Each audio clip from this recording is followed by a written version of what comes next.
Les Sénégalais n'accepteront jamais que lui, Diomaye, ne suive pas Sonko. Je vous le dis clairement. Mais on a évoqué une question de transition, Guy Marius Sagna. Oui. Est-ce que ça, c'était quelque chose de faisable? Non, ça, c'est Parce que quelqu'un est élu pour 5 ans, quand même. Non. Par exemple, transition 6 mois, machin, ça, je ne rentre pas là-dedans.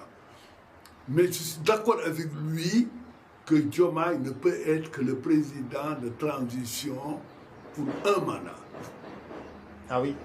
C'est très clair. Donc, à la fin, les Sénégalais veulent voir Sonko président de la République. Ah oui.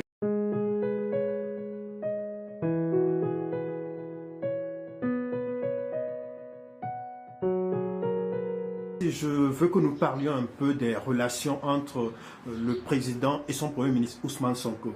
Mais pour certains, ils ne sont pas totalement en phase, à telle enseigne que certains prédisent un scénario à la Senghor, Mamadou Dia en 1962. Et vous, quelle lecture faites-vous de la relation entre les deux responsables de l'exécutif aujourd'hui? Non, mais moi, je vais rester sur les principes. C'est normal que dans un cadre démocratique, que ce soit un parti, une association, une société civile, tout, qu'il y ait des contradictions sur la façon de mener une politique, sur la façon, en fait, sur pas la stratégie, mais les tactiques. C'est normal qu'il y ait des courants. Pastef, il y a pas mal de courants.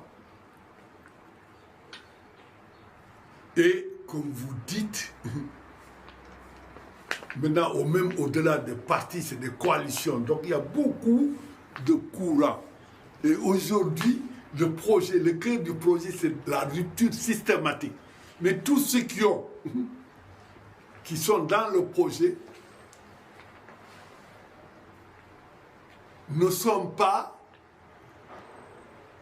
ne voient pas la rupture systémique de la même façon. De la même façon. C'est normal qu'on le pose, qu'on discute. Eux, ils ont l'habitude. Moi, je n'étais pas membre de PASTEF. Mais je participe à des réunions, tout ça. Pour moi, la défense. Et là, pour soutenir le projet de transformation révolutionnaire qui a depuis ma jeunesse, etc. Même à l'intérieur, on n'avait pas les mêmes approches. Mais on discutait. C'est normal aujourd'hui, le dépositaire plutôt, de la pureté originelle du projet, c'est Sonko. Peut-être le président, il l'a dit, il ne l'a pas caché. Avant même le Diouf là, lui-même, il a dit, il est pour la réconciliation.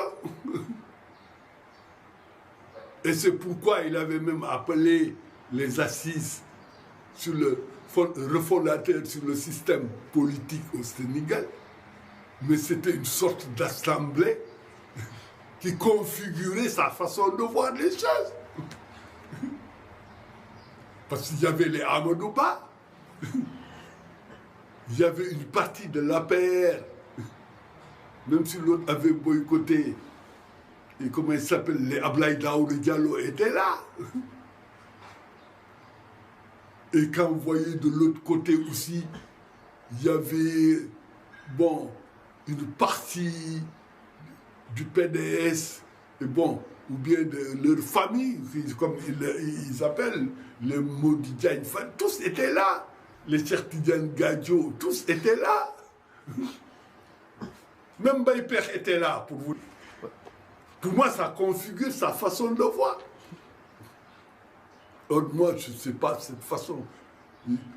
Pour moi, même tactiquement, ce n'est pas bon, parce que les plaies ne sont pas cicatrisées. Il faut aussi avoir une démarche pédagogique. Les gens ont mal. le régime de Macky Sall a trop fait mal. Très mal. Oui, vous n'avez pas encore répondu à ma question. Non, j'arrive. Et j'ai dit qu'aujourd'hui, oui. On ne peut. Moi, je ne suis pas dans les secrets de Dieu. C'est de l'extérieur qu'on voit. Et des fois, même la façon dont Sonko réagit. Parce que lui, il n'est pas dans la langue de bois. Il n'est pas dans le politiquement correct. Ce n'est pas son logiciel. Il ne faut pas lui demander d'être ce qu'il n'a jamais été. Il a eu à le dire. À l'apostropher directement sur la question de justice, sur son cas personnel.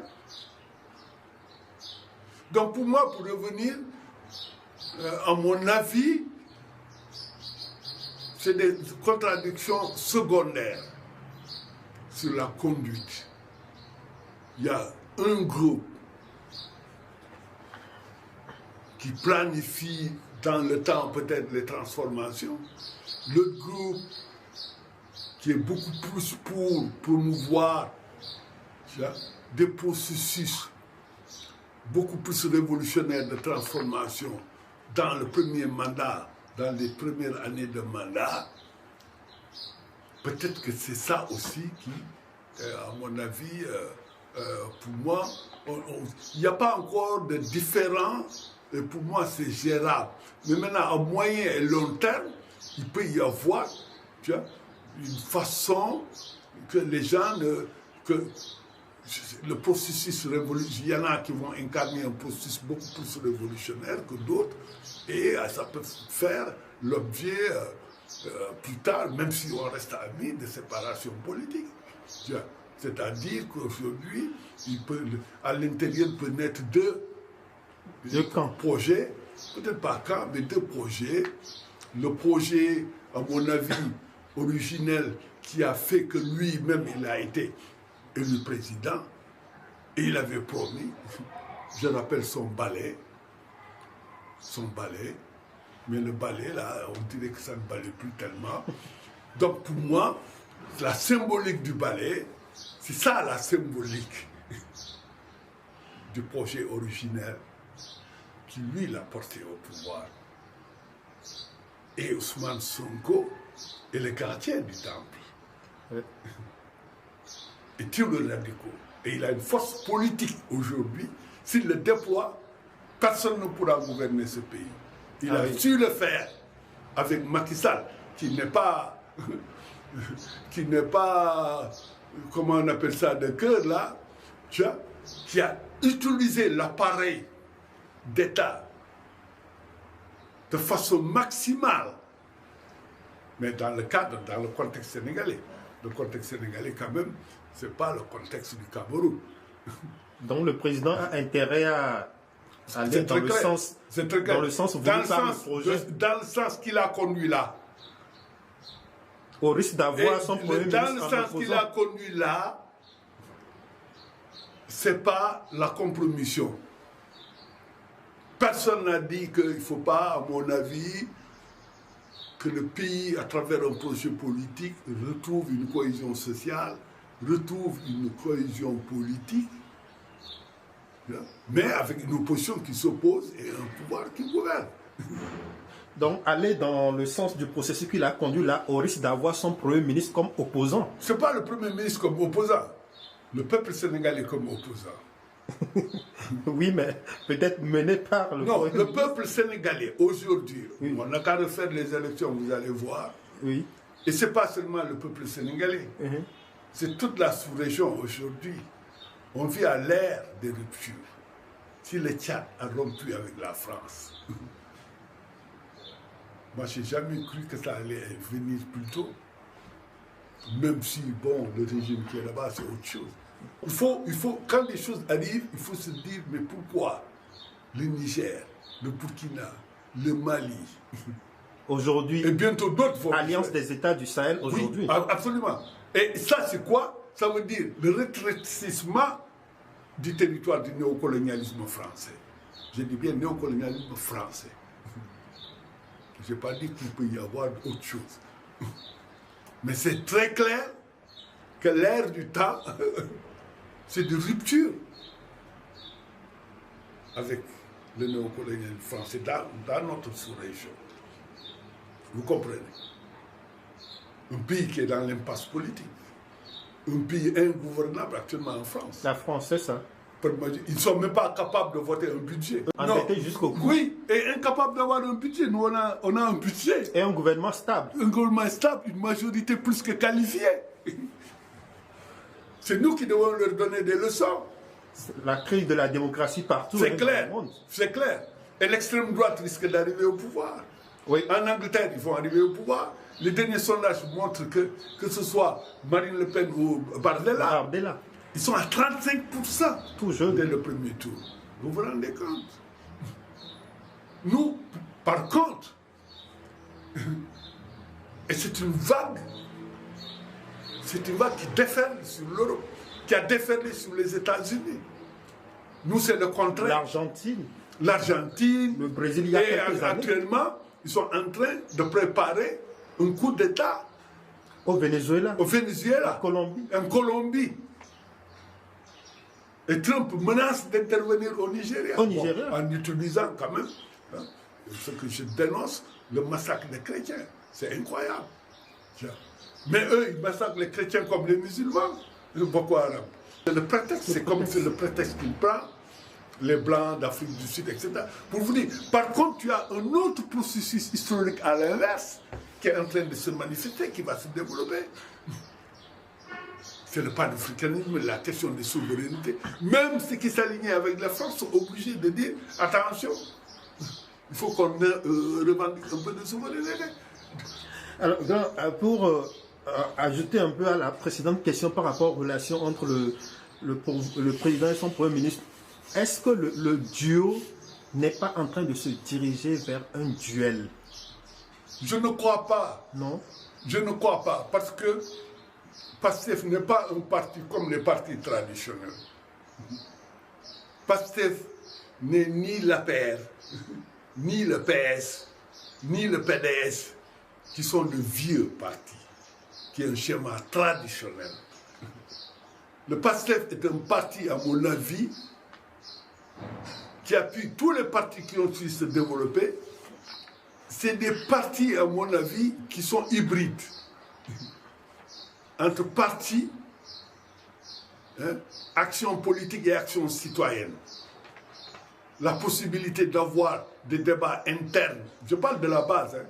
Je ne parle pas maintenant au niveau... Je ne connais pas le niveau du top management du parti, la direction, etc. Moi, ce que je sais au niveau des bases, les discussions sont libres. Et la question de la démocratie fonctionne, chacun est libre d'avoir son opinion. Si on le transpose au niveau, je ne sais pas si c'est comme ça, parce que je ne suis pas membre de structures, je ne sais pas comment ça fonctionne, mais je sais que le président du parti n'est pas dans les schémas traditionnels de groupes, à mon avis, qui fonctionnent comme les sectes. On repose là, sur l'espace public, des questions internes. Mais c'est la seule façon aussi de toucher sa base. Et pour moi, c'est vrai ce que le piège de Macky Sall, ça a été d'interdire la candidature de Sonko. Et à un moment donné, Macky Sall était aussi dans un autre jeu politique. Il est allé jusqu'à désavouer son propre candidat. Il a poussé sa majorité législative à faire demande de commission d'enquête parce que son candidat avait corrompu des membres du conseil d'après lui, façon de renvoyer la date des élections, de repousser la date pour refaire le truc. Et il avait demandé pour refaire tout le processus de candidature Et il avait promis de remettre dans le jeu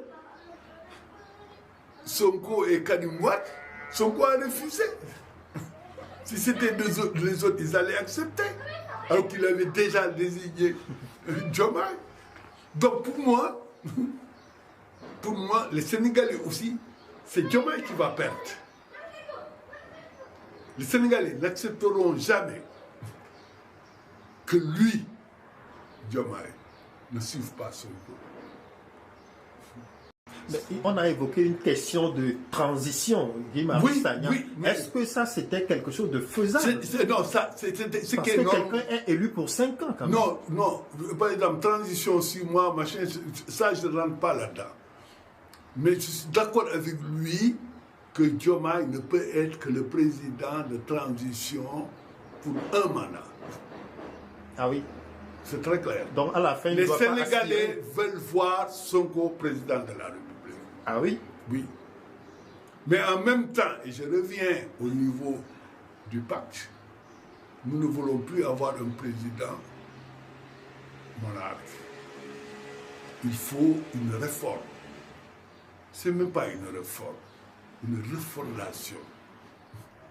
Il faut qu'on trouve comment redistribuer les responsabilités au niveau de l'espace exécutif. Que le président soit... C'est-à-dire qu'il y ait quand même, à mon avis, bon, c'est une question qu'il faudra voir. Avoir plus, le Parlement, l'Assemblée soit plus responsabilisé. Et pour ça, il faut avoir un Premier ministre responsable, plus que ce qu'il est actuellement. Je pense que tout est dans le pacte. Ce que je dis, il faut que Sonko soit président de la République. Je ne sais pas c'est quand, mais dans les masses, c'est ça. Après les 2 mandats de Diomaye? Non, je ne crois pas. Après le mandat. Le mandat. Oui. Après le mandat de Diomaye. Parce que ce n'est pas la personne. Moi, ce n'est pas les personnes. Comme lui, il a accepté. Il aurait pu dire, je ne suis pas candidat, il n'y aura pas d'élection. Comme Karim Wade et son père, qui avait même dit qu'ils allaient brûler les urnes. Il a fallu qu'on l'appelle. Il est parti, je ne sais plus, en Guinée ou on l'a raisonné.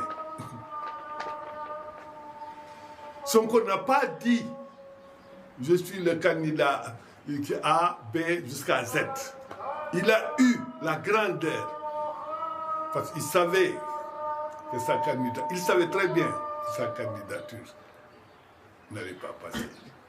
Il a manœuvré pour que, même Diomaye il a échappé de très peur. Ils ont tout fait. Ils ont même, quand Diomaye a été accepté, le représentant du candidat Amadouba, les médecins et tout, ils ont fait une requête pour annulation de la candidature de Diomaye en disant il est porté par un parti qui a été interdit, etc. Alors, quand Sonko dit qu'il y a un problème d'autorité au sommet de l'État, est-ce que cela vous choque ou pas? Moi, ça ne me choque pas. Ah oui? C'est la vérité. Il y a un ministre, le ministre Diouf là, ce qu'il vient de dire, dans n'importe quel gouvernement, il est démis dans les 24 heures.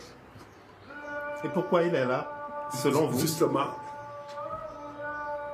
c'est la question de manque d'autorité. Tu ne peux pas être dans un gouvernement et dire non à la justice des vainqueurs. Ça veut dire qu'il y a justice des vainqueurs. Si tu es membre du gouvernement.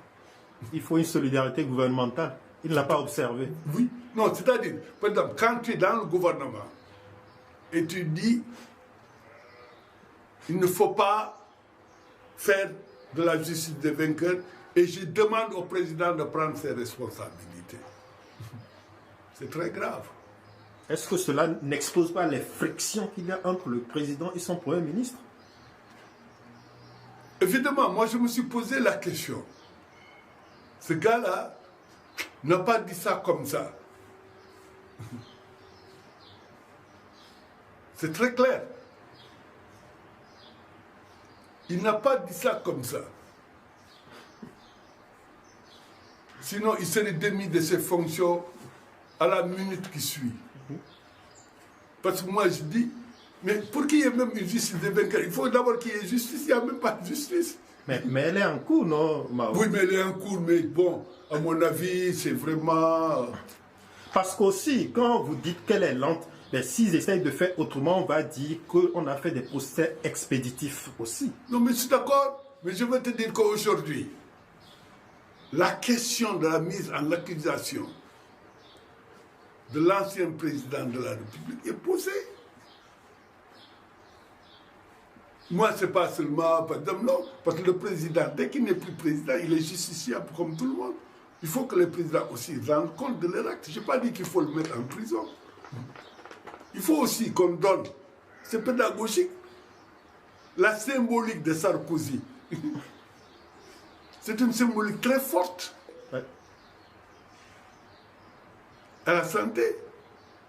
Peut-être aussi au Brésil avec Jair Bolsonaro. C'est très clair. Mais je vais vous dire une chose. Déjà, la symbolique du bracelet. Le président, l'ex-président, et c'était lui surtout qui disait qu'il faut appliquer la justice, tous ces trucs-là. Mais pour moi,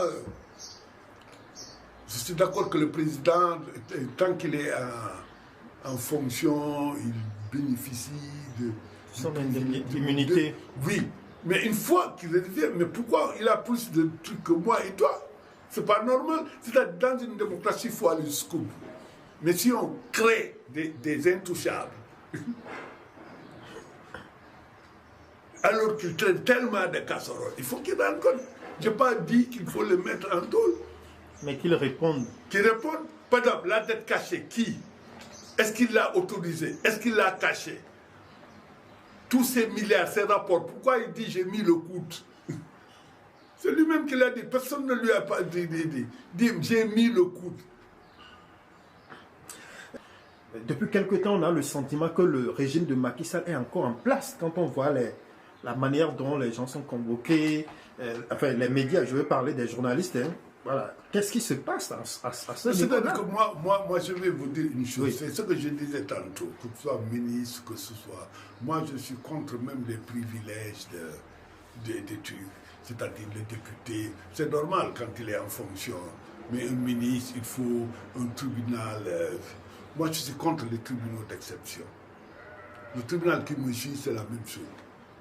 Le fait d'être journaliste, vous êtes justiciable. C'est très clair. Dans aucun pays au monde, on accepte qu'on interviewe un fugitif qui est recherché pour des milliards et des milliards. Ce n'est pas des cacahuètes. On ne l'a pas poursuivi pour des trucs politiques ni rien. Aucun Sénégalais n'est aujourd'hui poursuivi pour ses opinions politiques. Ce n'est pas vrai. Ils ne savent pas parce que nous on connaît. Nous on connaît. On a vécu les tribunaux spéciaux de Senghor. On l'a vécu. Pourtant Senghor est célébré comme un grand humaniste, un grand démocrate et tout comme ça. Vous allez en Occident, vous dites que Senghor est un truc, ils vont vous tuer. Parce que c'est la référence. Mais nous qui avons fait les géos de Senghor, c'est comme une insulte. Mais je peux comprendre. Tout est relatif, c'est selon les contextes. Vous comprenez? Si vous prenez à l'époque Senghor, bon, et ce qui se passait ailleurs, dans certains pays, je ne veux pas les trucs, etc. Je peux comprendre qu'on analyse comme ça. La presse, à mon avis,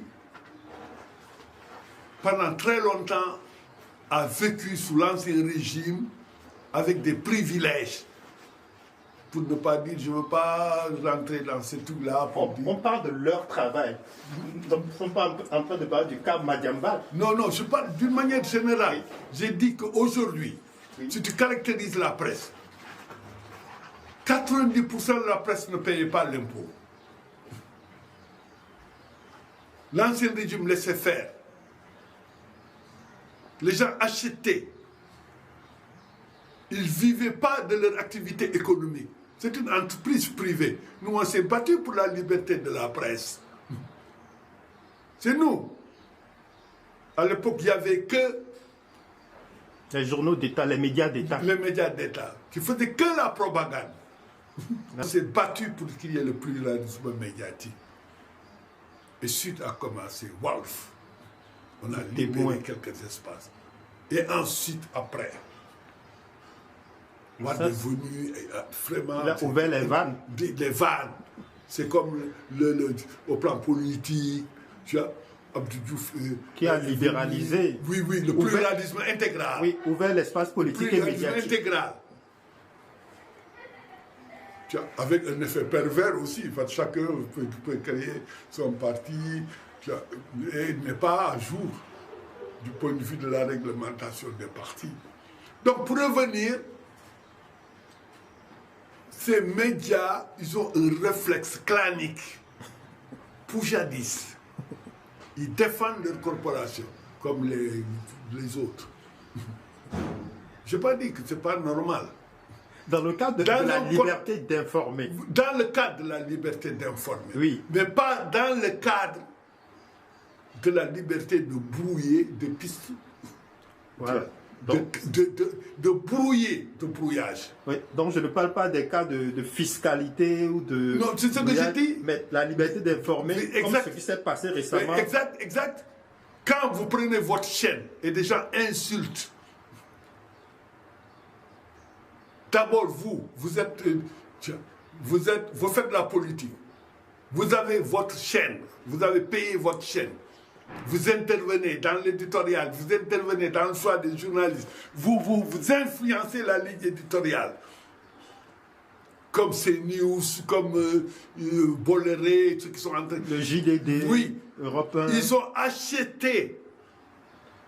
Oui, parce que 10 milliardaires règnent sur la presse française. C'est clair, c'est la mainmise du capitalisme sur la presse. Vous allez aux États-Unis, Trump, toute la presse qui était favorable, parce qu'en Europe, la presse, soit vous êtes de gauche, soit vous êtes de droite. Traditionnellement, vous avez Figaro, machin, à droite, machin. Bon, de l'autre côté, vous avez, à l'époque, Libé, machin, etc. L'Humanité, à gauche. Oui. Ici, ils te vendent des choses qui n'existent nulle part. Oui, nous sommes machin neutres. Il n'y a pas de neutralité, c'est faux. Le gars qui te dit qu'il est neutre, ce n'est pas vrai. Il reçoit de l'argent de quelqu'un, de milliardaire qui le manipule. C'est les informations qu'ils veulent qu'il passe. C'est très clair. Les médias d'État aussi, à l'époque, c'est des médias, à mon avis, de propagande. Mais aujourd'hui, la RTS, tu as plus même d'opposants. Mais il faut le reconnaître ça. Qu'au moins, par exemple, maintenant, sur le plateau de la RTS, vous avez des opposants, vous avez des... Ce qui est normal. Moi, on s'est battu tout le temps pour ça. Tiens. Donc, pour revenir sur la relation avec... Moi, je trouve que le pouvoir, c'est pas une question, ne veut pas contrôler les médias. Il n'y a pas un média, de pouvoir, machin, etc. Eux, ils n'ont même pas cette habitude de donner l'argent, de faire vivre un média pour que le média... Ils n'ont pas cette habitude-là. Parce qu'ils se sont développés beaucoup plus avec les réseaux sociaux. Ils n'ont pas l'habitude des trucs. Alors que moi, de temps en temps, je dis quand même, bon, ceux qui sont avec moi, il faut que... Moi, j'ai aucun problème de les appuyer, mais de les appuyer légalement comme tu appuies les autres. Je pense qu'il y a le code là, je ne sais plus. Le nouveau code de la presse. La subvention. L'aide à la presse. L'aide à la presse. Qui est bloqué depuis quelque temps, je crois. Hein? Oui, non, mais parce que pour aider à la presse, si tu ne payes pas d'impôts, moi, je ne t'aide pas. Pour moi, je ne suis pas d'accord même pour l'aide. L'argent public ne doit pas aller aux médias. Mais même dans les pays qu'on appelle les grandes démocraties, quand même, je pense que la presse est soutenue d'une manière ou d'une autre. Non, attendez, c'est ce que je dis. Mais d'abord, le facteur principal, c'est le facteur économique. Tu dois vendre tes produits. Maintenant, l'État doit veiller à l'équité. Par exemple, pour que la publicité, qu'il y ait moins de publicité au niveau des médias d'État, qui peuvent compenser, et maintenant que la publicité aille vers, selon des cahiers des charges. On est très loin de ça. Non, je dis, moi c'est ce que je crois. Oui. Je ne crois pas que l'État doit continuer. Par exemple, quand l'État subventionne, l'État peut influencer aussi. Parce que moi, je ne donne pas mon argent comme ça. Qui paye commande? Oui, quelque part. Non, je veux dire quelque part. Mais comme les gens se sont assis, moi, ce que j'aime au Sénégal, il y a ce processus où les gens se rencontrent malgré tout. Il y a un code de la presse, il faut respecter le code. Le code consensuel, il faut le respecter. Il y a la question de l'aide à la presse, mais sur la base des critères. Et quand j'ai regardé les critères, le premier que j'ai regardé, c'est le cutus. Le cutus fiscal. C'est normal. Donc pour moi, le fait aussi que dans la presse, les travailleurs qui sont là-bas soient affiliés. Parce qu'il y a une précarité aussi. L'État doit veiller que l'aide ne soit pas détournée par des patrons. Mais ça, c'est le rôle de l'État. L'argent de contribuable, on ne va pas te donner ça pour acheter des 4x4 et des Niarel. Tu vois. Ouais. Et pour moi, hein, les journalistes doivent être salariés, avoir des bulletins de salaire. On doit verser pour eux, comment dirais-je, IPRES, tout ça, prise en charge de santé. Bon, maintenant, si l'aide publique pour moi, l'État doit aider certains qui n'arrivent pas à payer le truc. Une partie de l'aide aille vers ça, vers le truc social, je ne sais pas. Mais moi, je suis d'accord pour que l'aide publique, hein, mais pour la prise en charge des travailleurs. Je vous remercie beaucoup pour ce temps que vous nous avez consacré. Je rappelle que vous êtes sociologue, acteur de la société civile, membre de Sursaut Citoyen qui, pendant la campagne électorale, a proposé un outil de gouvernance au régime dont nous avons fait le tour de toutes ces questions, la justice, la gouvernance. CNePlus.com vous remercie. Fred, je vous remercie aussi. Hein. Je remercie tous les lecteurs, les téléspectateurs, les auditeurs de CNePlus que j'encourage. Je demande tout le monde de lire, de contribuer, d'envoyer des articles à CNePlus. Voilà. Et CNePlus TV. Et CNePlus TV aussi. Oui, pour les émissions. Pour les émissions.